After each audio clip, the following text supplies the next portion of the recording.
Bonjour, nous sommes dans le site docteurangélique.free.fr dans une série de leçons d'introduction catholique à la lecture de l'Ancien Testament. Et je voudrais aborder dans cette leçon un exemple frappant qui manifeste à quel point il faut lire l'Ancien Testament comme un livre qui indique un devenir, un progrès dans la révélation de Dieu, dans la révélation de la relation entre Dieu et l'homme. Et je voudrais prendre ici l'exemple de la relation des hommes aux femmes, pour une raison simple. C'est que dans toutes les civilisations à peu près, on peut considérer la relation dans le couple de l'homme à sa femme. Et on peut avoir à peu près la certitude que telle relation indique parallèlement l'idée qu'on se fait de la relation à Dieu. Je voudrais donner quelques exemples pour montrer que ce n'est pas seulement un phénomène biblique. Par exemple, y a-t-il eu des civilisations où l'homme et la femme ont été égaux en droit dans l'Antiquité, où l'homme et la femme, véritablement, tout en étant différents en nature, ont eu, je dirais, une relation unique, de monogamie? On en voit quelques-unes. Je pense par exemple à l'Égypte antique. Dans l'Égypte antique, il est certain que les pharaons ont plusieurs épouses, mais, on le voit très souvent, la monogamie est pratiquée. La monogamie est pratiquée, et dans la représentation des statuaires, on voit que la femme a la même dimension que l'homme. Il y a une égalité, il y a même une relation d'amour. Eh bien, ceci est en rapport avec l'un des mythes fondateurs de la religion d'Égypte, à savoir le mythe d'Isis et d'Osiris. Ce mythe raconte comment, au début de la création, le dieu unique, Ra, créa une série de dieux qui sortirent de lui, dont Isis, qui était une déesse, la déesse, je dirais, amoureuse de son frère, Osiris. Osiris étant lui-même le dieu qui ensemençait la terre, qui donnait la vie à la terre. Parallèlement, le dieu unique, Ra, donna la vie à deux autres dieux, un couple, à savoir d'un côté Seth, le dieu du désert, un dieu représenté avec un visage rouge, un peu comme un tamanoir, et son épouse Nephthys. Or Seth, qui vivait dans le désert, fut très vite jaloux de son frère Osiris, parce qu'il vivait auprès du Nil, et il ensemençait la terre de beauté. Et donc il décida de le tuer. Pour cela, il fabriqua un magnifique cercueil et invita tous ses frères à venir l'essayer. Et celui qui réussira à entrer dans ce cercueil, eh bien, le posséderait, il était en or. Osiris, tout à fait confiant, l'essaya, et Seth le tua. Son épouse et sœur, Isis, ne le retrouva pas, et désespérée, elle chercha partout dans l'Égypte, et elle trouva qu'il avait été assassiné. Elle réussit à récupérer les morceaux de son corps que son frère avait démembrés et à le reconstituer. Donc on peut dire que par sa prière, et comme dit le mythe égyptien, en battant des ailes, elle obtint la résurrection de son mari bien-aimé. Eh bien, à ce moment-là, le dieu Isis, dans le royaume des morts, obtint la souveraineté pour donner la vie éternelle à ceux qui se seraient comportés bien.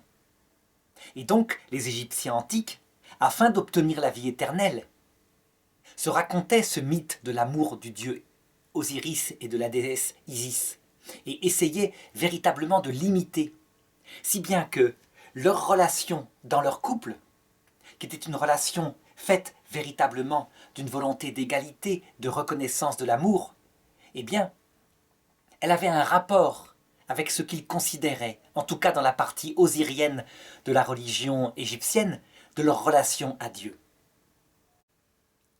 Et donc on voit chez eux s'établir des mœurs qui par rapport aux autres nations sont extrêmement paisibles, et en plus une relation à Dieu très intense, très mystique, avec l'espoir de voir à l'heure de la mort ce dieu Osiris qui pèserait leur cœur et qui les introduirait dans la vie éternelle, tandis que sa femme, de son épouse Isis, intercéderait pour eux, se ferait leur avocat.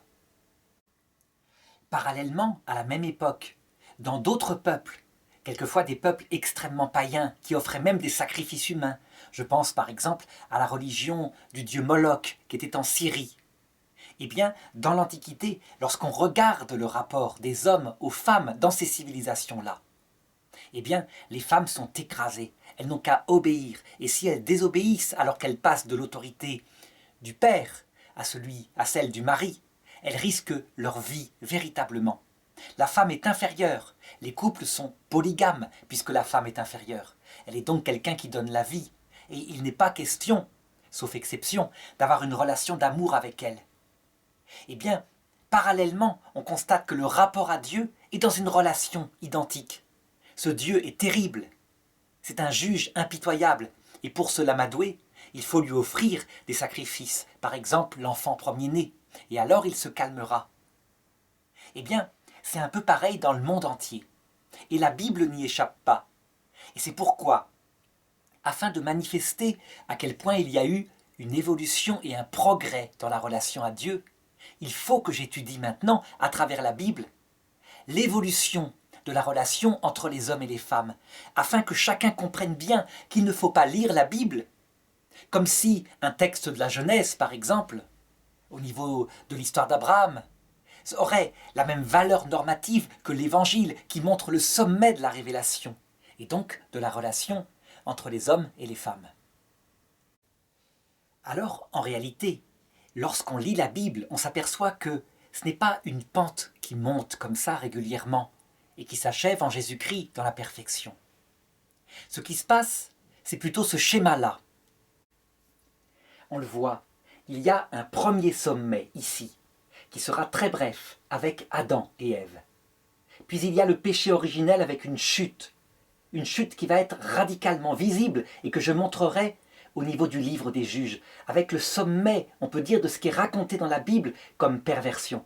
Le livre des juges, c'est un livre qui se situe à peu près au néolithique, donc au début de l'installation des villages.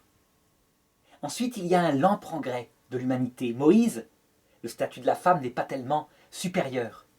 Et le sommet des sommets, dans l'Ancien Testament, c'est le prophète Malachie, donc qui écrit sa prophétie, disons, vers 300-400 avant Jésus-Christ. Avec Jésus-Christ, on dirait que le sommet qui était avec Adam et Ève est rétabli, au point que Jésus se réfère explicitement à ce qui était au début, et on va le voir, il va expliquer les commandements de Moïse qui sont si durs par la dureté du cœur de l'homme.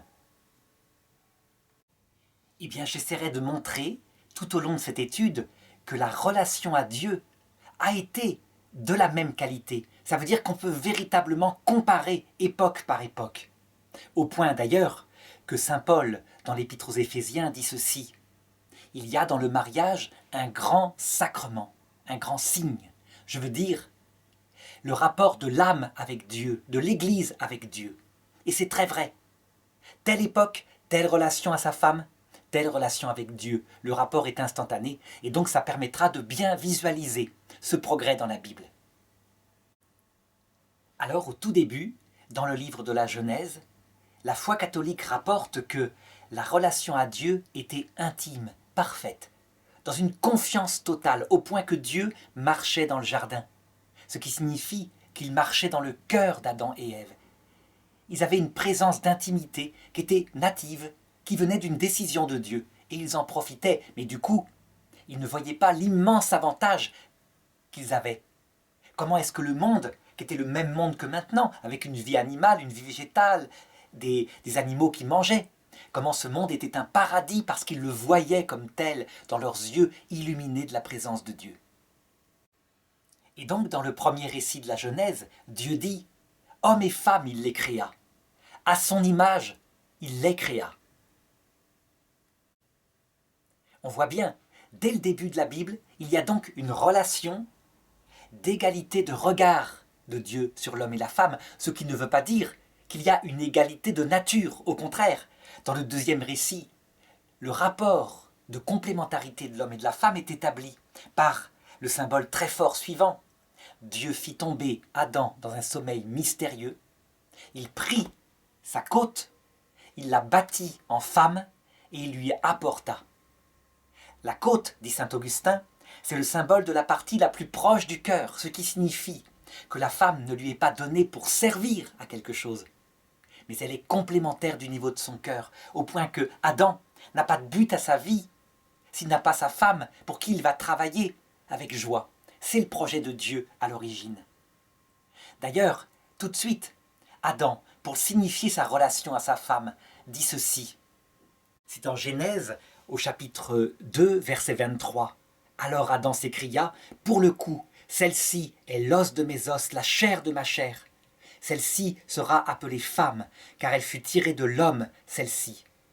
Et c'est pourquoi l'homme quitte son père et sa mère et s'attache à sa femme, et ils deviennent une seule chair. » On le voit donc bien, dans cette première période, la relation entre l'homme et la femme est une relation d'égalité de droit, d'amour réciproque, d'admiration réciproque. Chacun dans sa complémentarité. L'homme étant plus centré sur le travail, il est fait à partir de la terre, dit la Bible symboliquement, et la femme ayant véritablement cette complémentarité pour lui apprendre la finesse du cœur. Ensuite, on le sait, vient le péché originel. Alors que Dieu, dans le premier rapport avec l'humanité, est dans une intimité totale qui est signifiée sacramentellement par cette relation entre Adam et Ève, lorsque vient le péché originel, la Bible dit que Dieu s'en alla du jardin. Dieu se cacha à partir de ce jour-là. Et on en voit tout de suite les effets dans le rapport entre l'homme et la femme, donc qui signifie bien qu'il y a eu aussi une rupture dans le rapport avec Dieu, tout simplement par le fait suivant. Quand Dieu demande à Adam « Qui t'a appris que tu étais nu ?» Eh bien Adam, au lieu de dire « J'ai mangé de la pomme, je suis responsable, j'ai été libre, j'ai suivi mon propre volonté », eh bien au lieu de faire ça, il accuse la femme et il dit ceci en Genèse chapitre 3 verset 12. « C'est la femme que tu as mise auprès de moi qui m'a donné de l'arbre et j'ai mangé. » On voit donc s'établir dans le couple humain une méfiance, une accusation réciproque, une lâcheté, un manque de franchise pour assumer ses propres fautes. Et bien dans la relation à Dieu, c'est la même chose. Il n'y a plus cette limpidité du départ, et peu à peu, Dieu va être oublié de l'humanité. La Bible, la suite de la Bible, raconte comment, en se cachant à l'humanité, Dieu va peu à peu façonner le cœur des hommes pour qu'ils se préparent à retrouver un Messie qui leur racontera de nouveau ce pourquoi ils avaient été créés. Ils avaient été mis sur terre pour un temps, afin qu'ils s'aiment les uns les autres, femmes, maris, frères, sœurs, enfants, parents. Et en vue d'acquérir aussi une humilité par une certaine obéissance, pour voir Dieu face à face dans l'autre monde. À l'origine, il ne devait pas passer par la mort, et évidemment, cette deuxième sagesse qui apparaît à partir de ce moment-là, passe par la souffrance et par la mort. Alors attention, les choses ne se dégradent pas, je dirais, d'un seul coup, on le voit bien.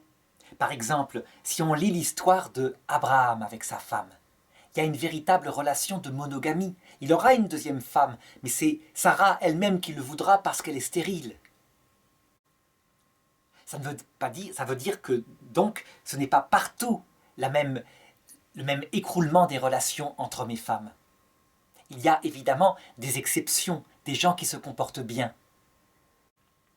Eh bien, je dirais que l'archéologie du paléolithique, même si Abraham n'est pas du paléolithique, c'est aussi un homme du néolithique, c'est un berger, mais l'archéologie des très anciennes tribus humaines, l'étude de leurs relations, montre qu'il n'y a pas cette dureté comme au néolithique, donc la période de l'agriculture et de l'élevage.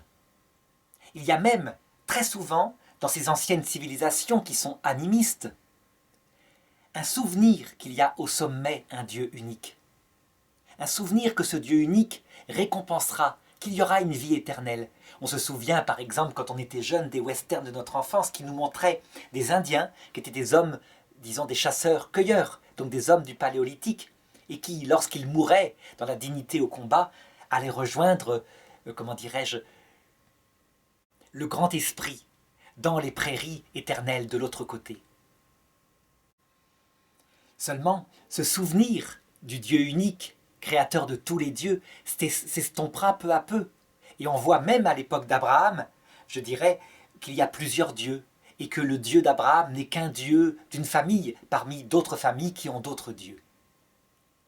Alors pour montrer, je dirais, le creux le plus grave de la dégradation de la relation entre les hommes et les femmes dans la Bible, et donc il faut lire non pas comme signifiant une volonté de Dieu, mais étant une révélation de ce que l'homme, l'humanité a vécu, de là où elle est descendue. Eh bien, il faut se pencher sur un texte qui se situe dans le livre des Juges. Le livre des Juges, c'est après Moïse. C'est au début de la fondation d'Israël, alors que Israël est véritablement structuré sous forme de tribus. Il n'y a pas de roi unique, ce n'est pas encore une nation. Il y a les 12 tribus d'Israël, comme il y a les tribus indiennes en Amérique du Nord au XIXe siècle. Eh bien, au livre des Juges, au chapitre 19, il y a le récit le plus dur de toute la Bible. Le récit le plus dur qui manifeste, justement, la dégradation la plus parfaite qu'on puisse imaginer de l'humanité. L'histoire raconte ceci. Un homme était marié, et un jour, alors qu'il avait bu ou je ne sais pas quoi, il battit sa concubine, et elle s'enfuit, elle retourna chez ses parents. Cet homme, une fois qu'il se fut dessoulé, on peut penser ça, décida d'aller la rechercher, et pour ça il devait traverser plusieurs régions d'Israël. Il parla à son père, et son père convainquit la jeune femme de revenir avec lui. Donc les choses s'arrangeaient. Ils repartirent et elle monta sur l'âne.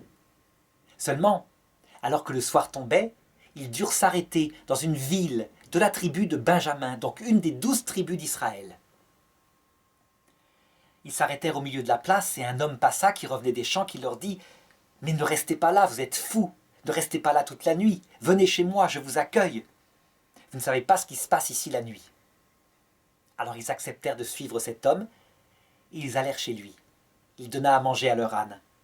Et effectivement, au milieu de la nuit, des hommes de la ville vinrent frapper à la porte de celui qui les avait accueillis en disant « Livre-nous cet homme que tu as accueilli chez toi afin que nous couchions avec lui. » Et l'homme qui les avait accueillis dit « Mes frères, ne faites pas cette infamie. » En fait, il dit ça non pas parce que cet homme allait être violé, mais il dit ça parce que pour lui, l'hospitalité était la chose la plus sacrée. On sait que c'est la valeur la plus sacrée dans les peuples sémites, même maintenant. Mais c'est là que le texte est significatif.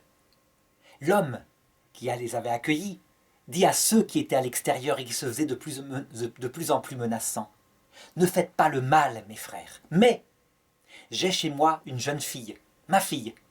Elle n'a pas connu d'homme, elle a 12 ou 13 ans. Je vous la donne, vous lui ferez ce que vous voudrez, mais ne commettez pas le mal chez moi. » La Bible ne dit pas dans quel état était cette jeune fille qui entendit cette proposition de son père.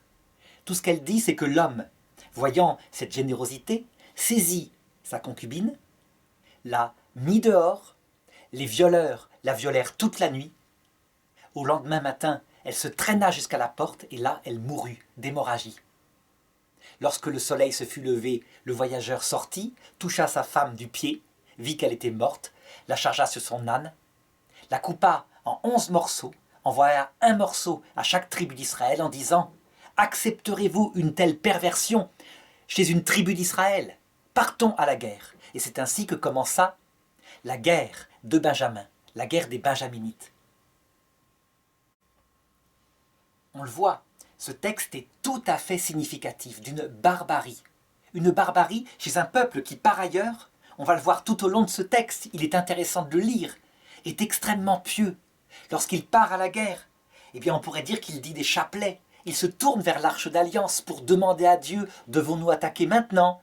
Devons-nous pas attaquer ? Nous ferons ce que tu voudras, etc. » Il ne se rend pas compte de son péché. Et son péché, c'est ce comportement par rapport à la femme qui n'est rien. Rien du tout. Eh bien, on peut dire que ce texte, il révèle aussi la relation que ce peuple d'Israël avait avec Dieu et que Jésus dénoncera dans le Nouveau Testament en disant « C'est à cause de votre cœur dur. » Leur cœur est dur, effectivement. Ils ne peuvent pas se rendre compte de là où est leur impiété. Ils n'ont aucun sens de ça. Leur valeur, c'est l'hospitalité. Et après, le sens de l'honneur. Et la femme, c'est à peine au-dessus d'un mouton, parce qu'on ne ferait pas ça à un mouton. Seulement, ce qui est intéressant, c'est que dans ce texte-là, on a donc le rapport de l'homme avec Dieu. C'est un rapport de servilité de type esclavage. Ça veut dire qu'on peut dire que ce peuple hébreu, tel qu'il se comporte à l'époque, ressemble parfaitement aux talibans d'Afghanistan. Les femmes sont complètement soumises, elles sont voilées, on ne voit qu'un grillage où leurs yeux à peine peuvent regarder. Et si elles désobéissent, alors elles risquent la mort. On raconte des anecdotes comme ça au Pakistan, dans ces tribus, où des femmes, des jeunes filles de 14-15 ans sont mariées, sans aimer l'homme évidemment à qui elles sont mariées, habitent avec leur mari chez sa mère. Et jusqu'à ce que la mère soit vivante, elles sont l'esclave de la mère, elles font la cuisine. Elles sont aussi l'esclave sexuelle du fils. Elles n'ont rien à dire. Et c'est un tel désespoir que l'une des grandes causes de mort de ces jeunes femmes au Pakistan, c'est qu'elles s'immolent par le feu. Elles n'ont pas d'autre moyen de se tuer que de prendre le pétrole qui sert à faire la cuisine, elles se le versent dessus, elles allument et elles s'immolent. Et donc il y a des soins des médecins occidentaux pour essayer de les sauver, ces pauvres petites, comme on peut. Eh bien Dieu, il se comporte avec ce peuple hébreu, exactement avec la même dureté que lui se comporte avec sa femme. Et le récit le raconte. Le peuple partit donc devant l'arche d'alliance, donc devant le Saint-Sacrement, pour prier en disant à Dieu, devons-nous attaquer demain la ville de Benjamin puisqu'ils ne veulent pas céder, ils ne veulent pas nous livrer les coupables. Et Dieu répondit à travers le prophète, oui, attaquez demain. Les tribus d'Israël, les 11 tribus, attaquèrent donc le lendemain, attaquèrent la ville où était la tribu de Benjamin en face. Pendant ce temps, par derrière, la tribu de Benjamin fit une sortie, les attaqua de côté, et leur tua, dit la Bible, 30 000 hommes. Et eux, tout penauds, tout pleurants, ayant été étrillés, s'en vinrent vers l'âge d'alliance en disant « Oh Seigneur, que s'est-il passé? Tu nous avais dit d'attaquer, nous ne comprenons pas. » Et ils reprièrent, ils supplièrent toute la nuit, et Dieu leur dit le lendemain « Attaquez ce matin. » Et ils attaquèrent. Et de nouveau Benjamin sortit, fit la même manœuvre et leur tua de nouveau 30 000 hommes. Et ils revinrent vers l'âge d'alliance, pleins de piété. « Seigneur, nous ne comprenons pas. » Ils ressemblent, dans leur rapport avec Dieu, à des hommes terrorisés, soumis, veulent en même temps, un petit peu comme Louis de Funès aimait bien à jouer le rôle, dur avec le faible et veulent avec le fort qui s'appelle Dieu. Eh bien, ce texte-là révèle pourquoi Dieu se comporte avec eux durement. Pourquoi est-ce qu'il ne donne pas la victoire tout de suite? Cette guerre, elle ressemble un peu à la guerre 14, où on peut dire que les nations européennes sont un peu pareilles. Elles sont orgueilleuses les unes et les autres. Qui est coupable de la guerre 14? Les Allemands? Les Français? Qui? Tout le monde avait envie de faire la guerre. Pour une raison ou pour une autre, parce qu'il était le meilleur, tout simplement. Eh bien, cette guerre, personne ne l'a gagnée. Les morts sont à peu près du même nombre de chaque côté. Là, c'est pareil. Et à cause de la dureté de leur cœur, ils sont écrasés par les malheurs qui, peut-être, leur apprendront à avoir un cœur un peu plus humble. Une troisième fois, le peuple, tout suppliant, se tourne vers l'Arche d'Alliance, demande à Dieu, est-ce que nous devons attaquer? Dieu dit, attaquez, mais mettez dans la forêt derrière une petite troupe. Et quand Benjamin attaquera, voilà ce que vous ferez. Vous ferez mine de reculer, ils penseront vaincre comme les deux autres fois, et là, vous attaquerez la ville, par la porte ouverte derrière.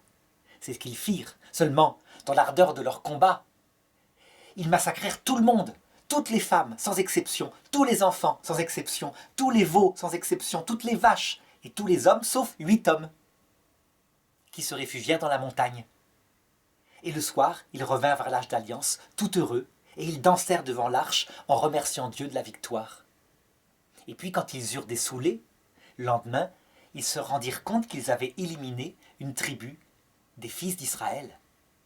Parce qu'il n'y avait plus de femmes, et qu'ils avaient juré par serment que personne ne donnerait sa fille en femme à quelqu'un de la tribu de Benjamin à cause de sa faute. Alors ils réfléchirent entre eux, et ils eurent une idée. Ils partirent, ils firent un réseau du côté des tribus arabes du secteur.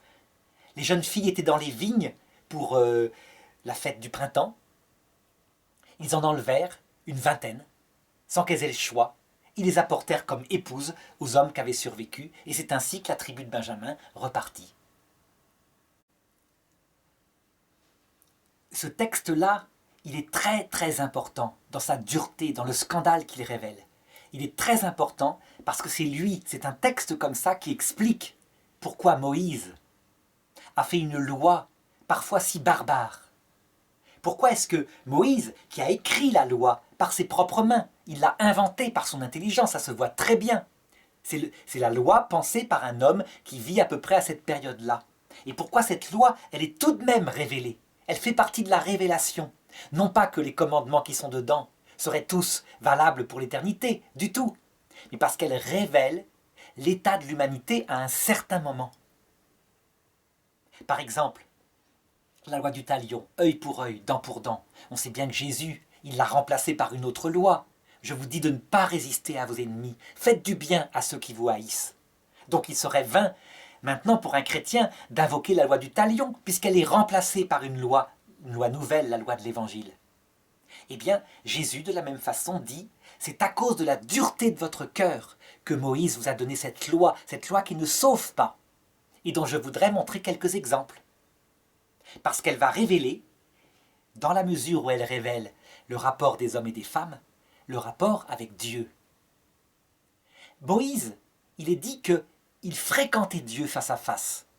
Jamais il n'y eut d'homme qui fût si proche de Dieu et qui lui parlât comme un ami. Oui, mais un ami où l'amitié est principalement venant de Dieu. Moïse d'ailleurs trahira. Donc le cœur de Moïse n'est pas le cœur pur de Jésus. Et il suffit pour s'en rendre compte de regarder sa loi. Alors, voici par exemple un commandement très curieux que je rappelle souvent parce qu'il est significatif. C'est le commandement de la lapidation des femmes adultères. C'est Moïse qui le met dans sa loi. C'est quelque chose qui date de bien avant sans doute, mais il l'intègre à sa loi. Évidemment, normalement, comme il est juste, un homme adultère pris en flagrant délit est lapidé en même temps. C'est évident. Seulement on sait bien ce qui se passe. C'est les femmes qui tombent enceintes. Et donc quand elles ne sont pas mariées et qu'elles sont enceintes, les jeunes filles, on sait très bien ce qui s'est passé. Et Moïse a réfléchi et il s'est dit oui, mais elles peuvent avoir été violées. Et donc il instaure ce cas. Donc on voit qu'il pense sa loi vraiment pour quand même être un peu juste. Et il instaure la loi suivante. Si une fille qui est enceinte et qui dit avoir été violée, dit qu'elle a été violée dans la ville, alors tu la lapideras. Parce que elle aurait pu crier. Et si elle dit avoir été violée dans la campagne, alors tu l'épargneras, parce qu'elle a pu crier et que personne ne l'a sauvée. Donc j'avais montré dans la leçon précédente à quel point c'était quelque chose d'aberrant, et que la fille d'Abraham lui-même avait été violée, Dina, dans une ville, et avait eu beau crier, personne n'était venu la sauver, parce que la musique avait couvert ses cris, tout simplement. Moïse n'y a pas pensé. On voit bien, c'est une loi humaine, inventée par Moïse, une loi qui ne sauve pas, mais elle est révélée véritablement. Elle est inspirée par Dieu parce qu'elle est adaptée à ce peuple en fonction de son cœur dur. Et deuxièmement, elle révèle la relation que ce peuple avait avec Dieu. À cette époque-là, le Dieu d'amour est complètement oublié. Le peuple hébreu a une relation de terreur envers Dieu. C'est un Dieu dangereux, un Dieu qui peut tuer, un Dieu sauvage. La preuve d'ailleurs, lorsqu'ils étaient dans le désert, et que Moïse monta sur la montagne pour recevoir la loi de Dieu. Celui qui posait le pied, ne serait-ce que le pied, sur la montagne où Dieu apparaissait, devait être mis à mort. Donc la relation était bien la terreur. Donc encore une fois, on le voit bien, le couple, à l'époque de Moïse, à l'époque du livre des juges, la relation de l'homme et de la femme est le révélateur parfait de la relation que le peuple à l'époque avait avec Dieu parce qu'il avait le cœur dur. C'était un peuple barbare. Comme dit la Bible, un peuple à la nuque raide. C'est aussi à cette époque-là que Moïse permet la répudiation d'une femme qui ne plaît plus, avec un certain nombre de restrictions, donc il y a quelques lois, mais on peut répudier sa femme. Et Jésus commentera, c'est à cause de votre cœur dur. C'est aussi à cette époque-là que la polygamie est permise. Elle n'est pas vraiment dans la loi de Moïse. Il n'y a pas comme dans la loi de Mohamed, 4 femmes maximum. Il n'y a rien qui est dit.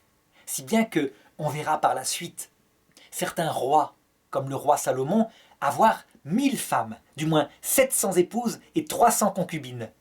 Pourquoi se priver? Rien ne l'interdit dans la loi de Moïse.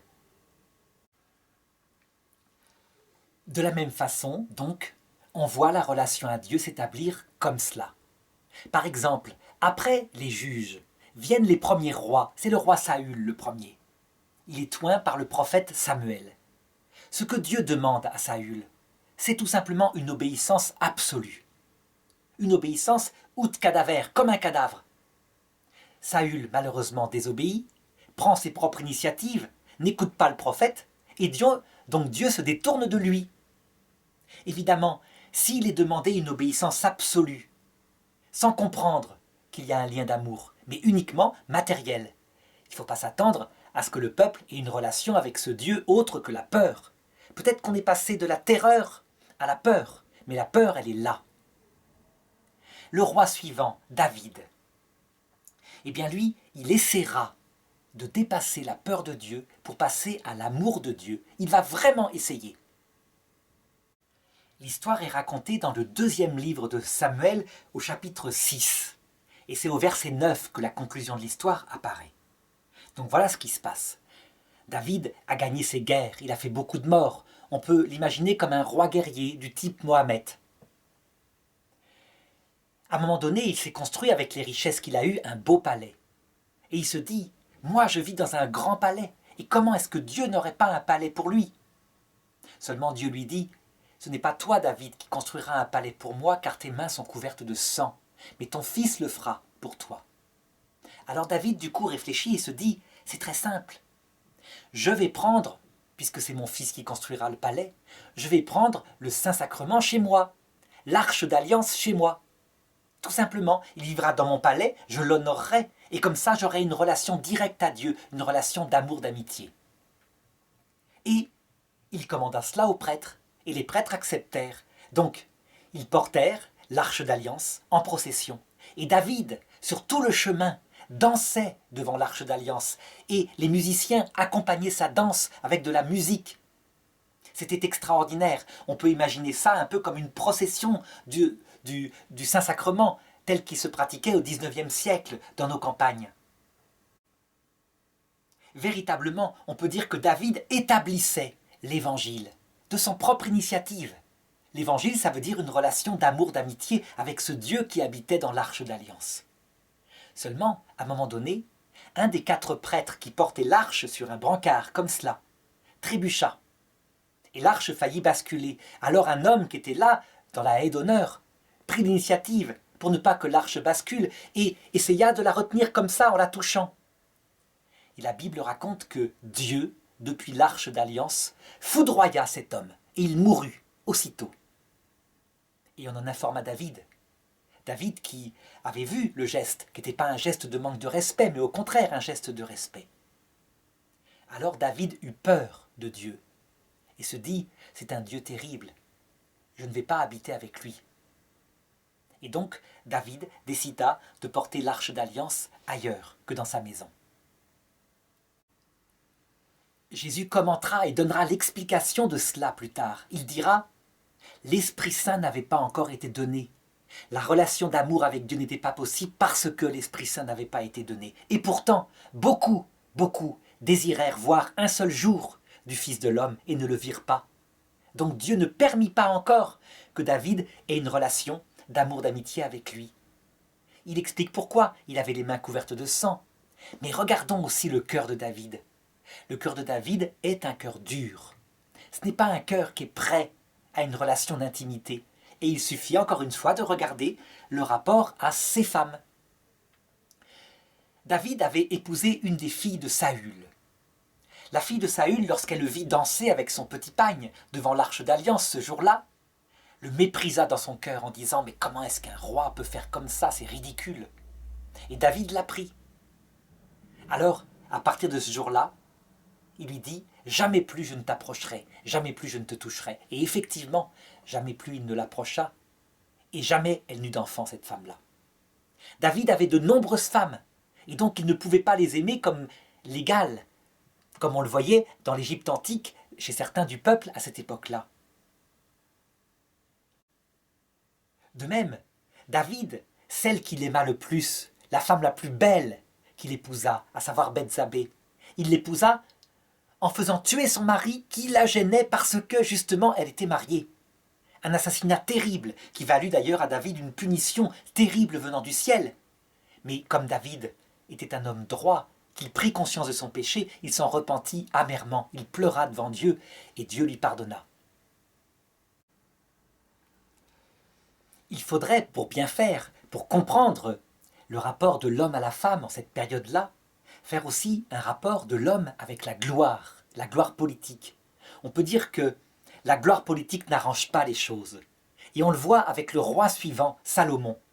Salomon qui est un homme extrêmement sage dans sa jeunesse, au point qu'il n'y avait pas de sagesse plus grande dans la région et que la reine de Saba vint le voir. Salomon, vers la fin de sa vie, abreuvé de gloire, abreuvé de succès, perdit sa sagesse et se pervertit. Il devint un vieillard lubrique, véritablement. Et il adora des dieux, des femmes qu'il prit, des nombreuses femmes qu'il prit comme épouses. On dit que le livre de Qoéleth dans la Bible, il est un livre écrit par David qui raconte l'état d'esprit où il était. Donc, il eut beaucoup de succès dans sa jeunesse, il pria même Dieu de lui donner simplement la sagesse. Et Dieu le bénit en disant « Je te donne la sagesse et je te donne aussi la richesse et la gloire parce que tu m'as demandé la sagesse. » Une fois qu'il eut la richesse et la gloire, eh bien, Salomon s'installa et oublia de prier Dieu, et puis se pervertit, et à un moment donné se rendit compte que finalement, riche, pauvre, alcoolique ou pas alcoolique, c'était pareil, tout était vanité, tout se terminait par la mort. Que le riche, le pauvre, c'était au tombeau que ça se terminait. Et donc il développa une sorte de cynisme, peut-être même d'athéisme ou de ricanement devant Dieu. D'ailleurs, à la fin de sa vie, quand un prophète lui fut envoyé pour lui dire que parce qu'il avait péché, son royaume serait divisé en deux, il se rassura quand il apprit que ce ne serait pas de son vivant, mais que ce serait son fils qui subirait cela. On peut dire donc qu'à l'époque des rois, le rapport à Dieu est un rapport de serviteur. La terreur a peut-être disparu, il y a eu un progrès avec le roi David, avec ses psaumes. Véritablement, il a exprimé de l'amour. Donc ce n'est plus comme au temps de Moïse, une terreur terrible par rapport à Yahvé. Il y a un progrès, mais ce n'est certainement pas l'amour d'amitié. Et en tout cas, le rapport aux femmes est un rapport de domination, la femme n'a rien à dire, et donc il y a un rapport à faire entre les deux.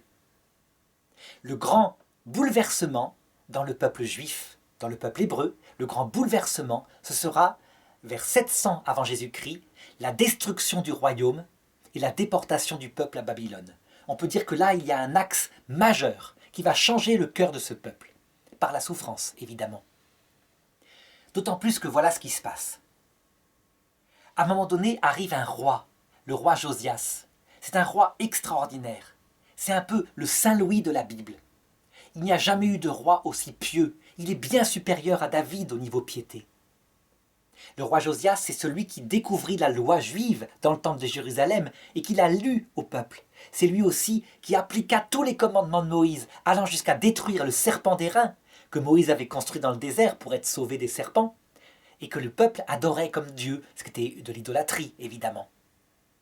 Eh bien, ce roi Josias, si proche de Dieu, c'est à sa période, juste après son règne, que Israël fut détruit.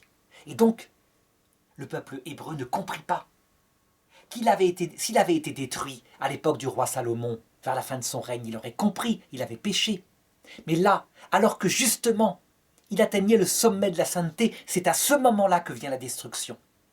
Et donc ce fut un bouleversement théologique terrible, et le peuple hébreu commença à se demander, mais comment se fait-il que ce Dieu qui est notre Dieu frappe l'innocent comme le coupable, et pas seulement le coupable? Parce que le peuple hébreu était innocent. C'est là que sortira le livre de Job. Traumatisé par cette déportation, le peuple restera en exil 70 ans et il reviendra dans sa terre pour reconstruire ce qu'il peut. Mais il se souviendra toujours de ce qui lui est arrivé. Et alors apparaîtront des prophètes qui constateront ce traumatisme national du peuple, ce bouleversement de sa suffisance d'avant. Et ils se mettront à prêcher qu'il y a un Dieu et que ce Dieu aime le peuple.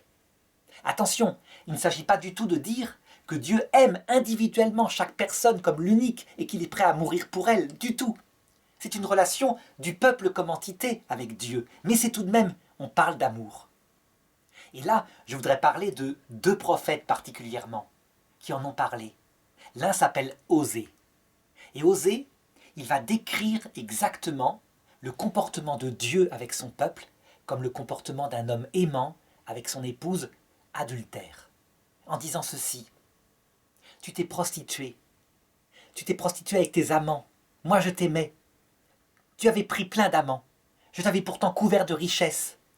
Alors puisque tu as fait cela, dit Dieu, je vais t'emmener au désert, je vais te retirer tes richesses. Tu seras toute seule, abandonnée, tu n'auras plus rien. Et là, tout d'un coup, tu te souviendras de moi, tu te souviendras de tout ce que j'avais fait pour toi, et tu reviendras vers moi. Et alors, je viendrai te chercher, et je te rendrai tes richesses. Et de nouveau, nous serons un couple. Il y eut même un prophète qui le signifia sur ordre de Dieu en allant jusqu'à épouser une prostituée. Épouser une prostituée, mais quel bouleversement par rapport au commandement de Moïse qui ordonnait de lapider les femmes adultères. Eh bien, en fait, cette nouvelle relation à Dieu qui apparaît au moment des prophètes, on peut dire qu'elle est signifiée par cette relation entre les hommes et les femmes. La relation est moins dure, moins sauvage. Il y a davantage de monogamie. Il y a davantage de respect pour son épouse. Eh bien, c'est pareil. L'homme devant Dieu est plus modeste, plus humble, parce qu'il a souffert. Et alors, je voudrais parler maintenant du sommet de l'Ancien Testament. Le sommet qui ne vient pas de Jésus, c'est étonnant. On croit que c'est Jésus qui a fait ça, mais pas du tout. Déjà 300 ans avant la venue de Jésus, les choses avaient été établies par les prophètes. Je ne dis pas que ça avait été appliqué, puisque ces prophètes avaient moins d'autorité, évidemment, que la loi de Moïse, chez beaucoup. Mais voilà ce que dit le texte. C'est le prophète Malachie, au chapitre 2. Vous venez au temple de Jérusalem, et vous offrez des sacrifices, vous couvrez l'autel de Yahvé de lamentations, de gémissements. On se souvient du livre des juges dont je parlais tout à l'heure. Et vous vous dites, pourquoi est-ce que Yahvé refuse d'exaucer ma prière? Eh bien, je vais te dire pourquoi. C'est que Yahvé est témoin entre toi et la femme de ta jeunesse que tu as trahie, bien qu'elle fût ta compagne et la femme de ton alliance. N'a-t-il pas fait un seul être qui a chair et souffle de vie, et cet être unique, que cherche-t-il? Une postérité donnée par Dieu. Respect donc à votre vie. Et la femme de ta jeunesse, que tu as aimée, ne la trahis pas. Car, moi, dit Dieu, je déteste la répudiation. Et qu'on recouvre l'injustice de son vêtement. Respect donc à votre vie, et ne commettez pas cette trahison envers la femme de votre jeunesse.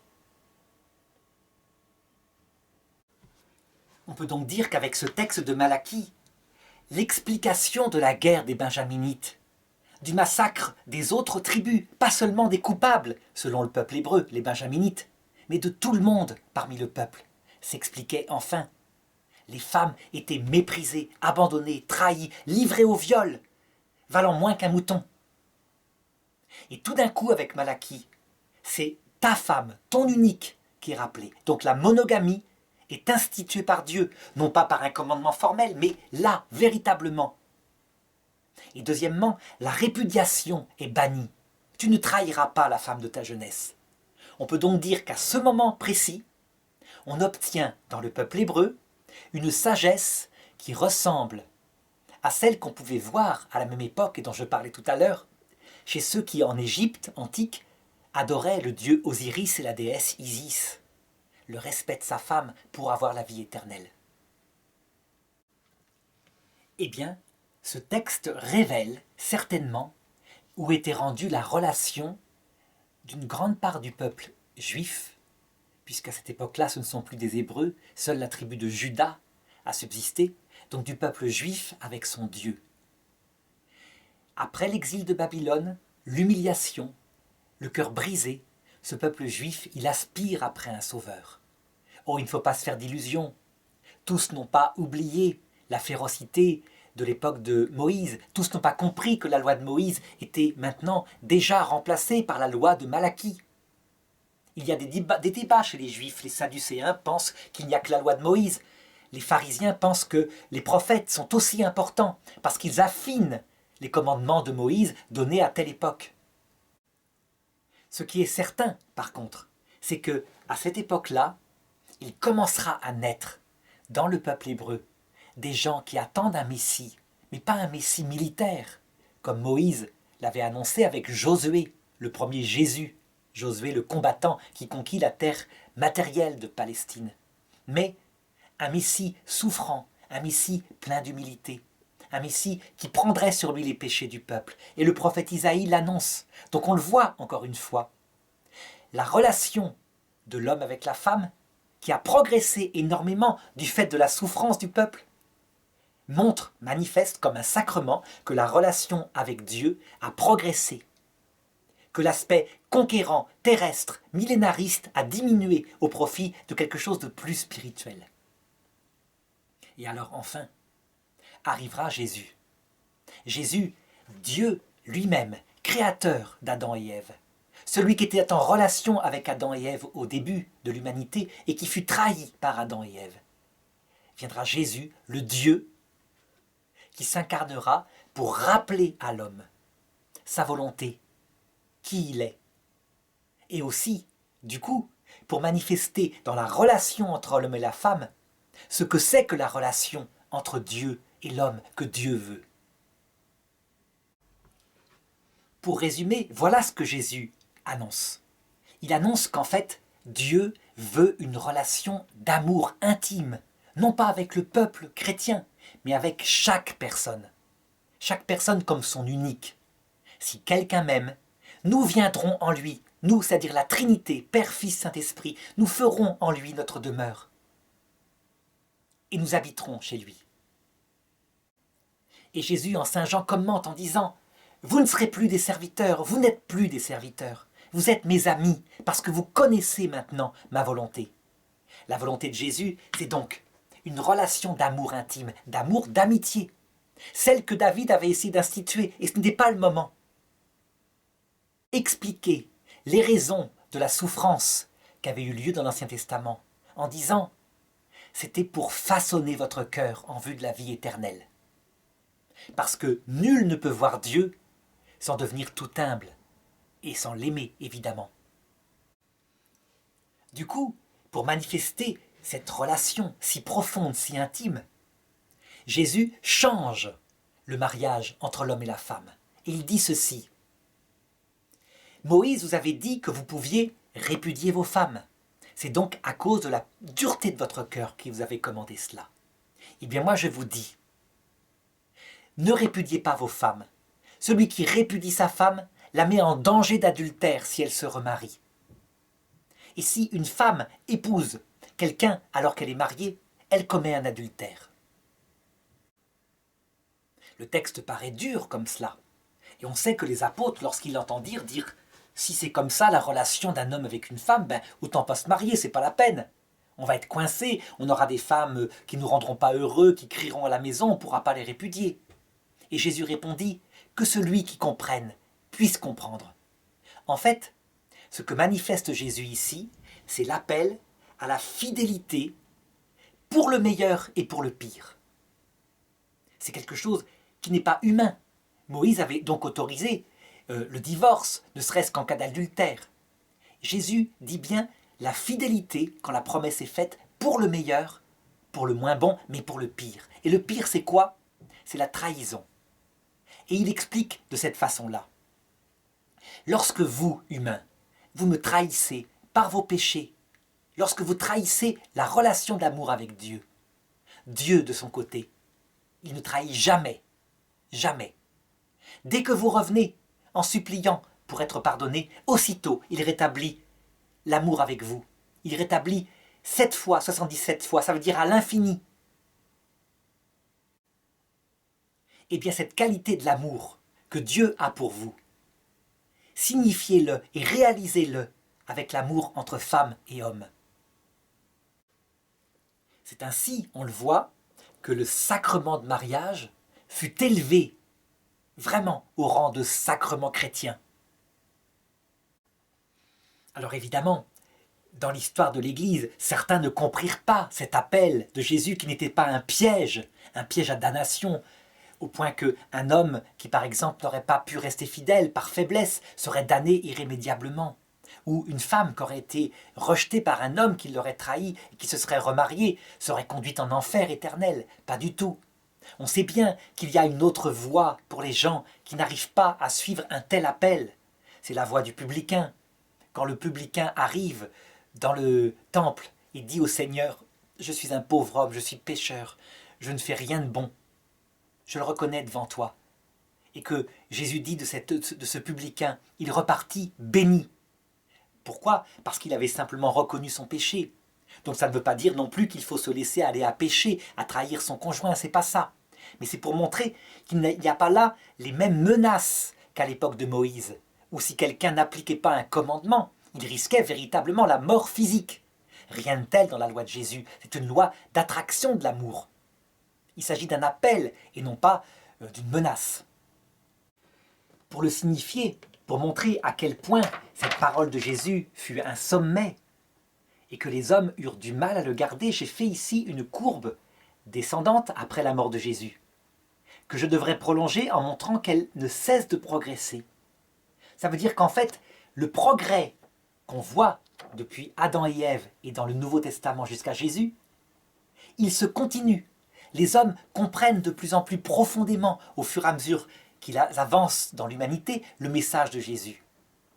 Au moment où l'Église fut puissante, un peu comme Salomon fut puissant, eh bien, curieusement, la définition du mariage chez les théologiens de cette époque-là, par exemple chez saint Thomas d'Aquin, il consiste à dire que le mariage, c'est pour la reproduction, et c'est aussi comme remède à la concupiscence, éventuellement comme finalité secondaire, l'aide mutuelle des époux.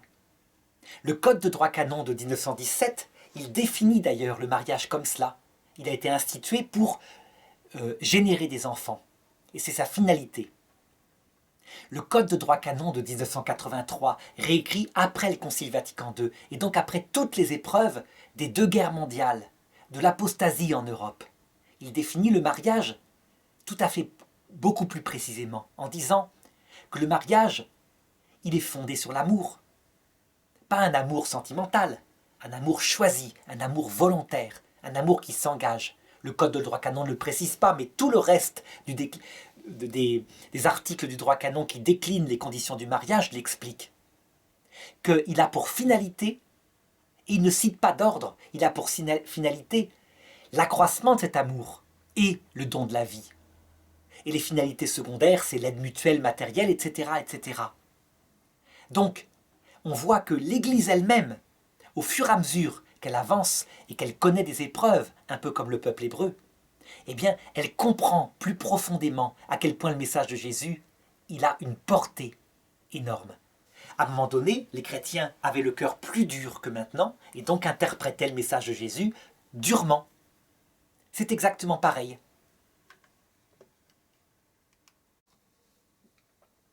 Et donc, on voit à quel point, tout au long de l'histoire biblique, véritablement, il y a progression.